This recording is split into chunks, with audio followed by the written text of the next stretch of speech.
Assalamualaikum warahmatullahi wabarakatuh. Salam dan bahagia.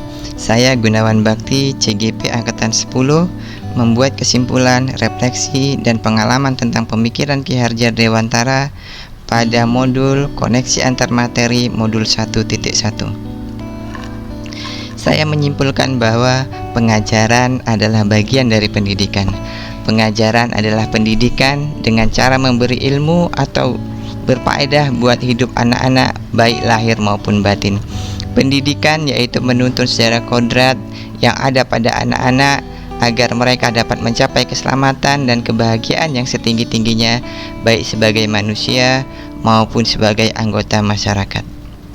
Oleh sebab itu, tugas sebagai seorang guru tidaklah hanya mengajar, menyampaikan materi, memberikan tugas, memberikan ulangan, dan memberikan ujian. Tapi lebih dari itu, guru harus bisa menuntun murid agar mencapai kebahagiaan yang setinggi-tingginya. Selanjutnya, pendidikan adalah tuntunan. Artinya adalah mendidik bermakna menuntun, bukan mengisi. Menuntun segala kodrat yang ada pada diri sang anak agar menjadi manusia seutuhnya yang selamat dan meraih kebahagiaan yang setinggi-tingginya. Guru tidak dapat memaksakan hidup tumbuhnya murid sesuai dengan kehendaknya, tetapi guru hanya bisa menuntun, mengarahkan, mengajak lakunya dari yang tidak baik menjadi lebih baik agar tumbuh dan berkembang sesuai dengan kodratnya. Lantas apa yang saya percaya tentang murid dan pembelajaran di kelas sebelum saya mempelajari modul 1.1? Ini adalah pemahaman dan pengalaman saya sebelum mempelajari modul ini.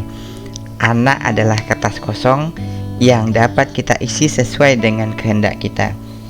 Dan saya sadar setelah mempelajari ini bahwa anak bukanlah ibarat kertas kosong, tetapi kertas yang sudah terisi namun masih samar-samar, dan tugas kita sebagai seorang guru untuk menebalkan perilaku yang baik dan mengaburkan perilaku yang tidak baik. Selanjutnya, sebelumnya saya beranggapan bahwa semua anak dapat menerima ilmu dan pengetahuan yang sama. Dan sekarang saya menyadari bahwa anak adalah istimewa dan tidak sama.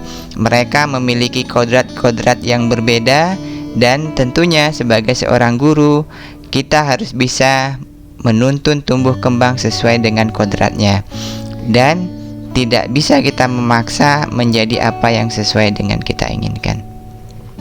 Selanjutnya, saya berpikir kepatuhan anak terbentuk karena ancaman, tapi itu juga tidak benar. Seharusnya kepatuhan muncul karena kesadaran mereka sendiri, bukan karena ancaman. Tentunya kita sebagai seorang guru harus bisa lebih banyak melibatkan anak untuk menciptakan kepatuhan dan bukan menciptakan ancaman. Tadinya saya berpikir dengan satu metode pembelajaran, saya beranggapan anak bisa memahami apa yang saya sampaikan, tidak hanya satu anak tetapi semua anak. Tetapi setelah mempelajari modul ini, saya sadar dengan karakteristik anak yang berbeda tentu memiliki kebutuhan yang berbeda. Dan tidak kalah penting, ternyata perlu adanya komunikasi dan kolaborasi dengan baik. Kita ingat 3 sentra pendidikan, yaitu keluarga, masyarakat, dan sekolah. Sekolah tentunya kita sebagai seorang guru. Lantas bagaimana penerapannya? Saya akan mencoba menjadi panutan yang baik, dimulai dari diri saya sendiri. Misalnya meningkatkan kedisiplinan yang kecil ya, misalnya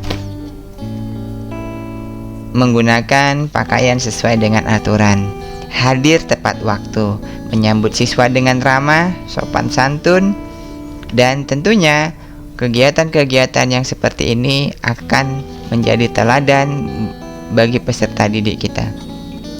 Selanjutnya, saya akan mencoba memahami bakat, karakteristik, dan latar belakang murid sesuai dengan kodratnya melalui komunikasi yang baik dengan murid maupun dengan orang tua.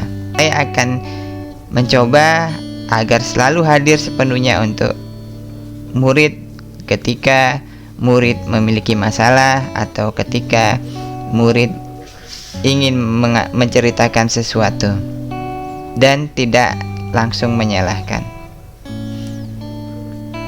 Untuk komunikasi dengan orang tua, saya akan mencoba membuat grup WA karena saya yakin dengan teknologi sekarang ini tidak menjadi hambatan saya berkomunikasi dengan orang tua. Selanjutnya saya akan merencanakan pembelajaran tentunya yang akan berpusat kepada murid, yang bervariasi dan sesuai dengan minat bakat mereka. Dengan kata lain, saya akan mencoba bagaimana pembelajaran itu berdiferensiasi sesuai dengan keinginan mereka. Dan selanjutnya, menjadi guru yang selalu belajar, selalu berbagi dan mengikuti perkembangan sesuai dengan kodrat zaman dan kodrat alamnya. Di akhir kata, tentu kita harus selalu ingat semboyan Bapak kita Ki Hajar Dewantara, ing ngarsa sung tolodo. Di depan kita menjadi teladan, ing madya mangun karso. Di samping kita memberikan ide, pikiran, dan mendampingi anak agar tumbuh berkembang dengan baik. Tut Wuri Handayani selalu memberi semangat dan dorongan agar anak, siswa maupun peserta didik kita menjadi orang yang bisa beradaptasi dan bisa mandiri. Akhirnya demikian dari saya, semoga bermanfaat. Terima kasih, salam dan bahagia. Assalamualaikum warahmatullahi wabarakatuh.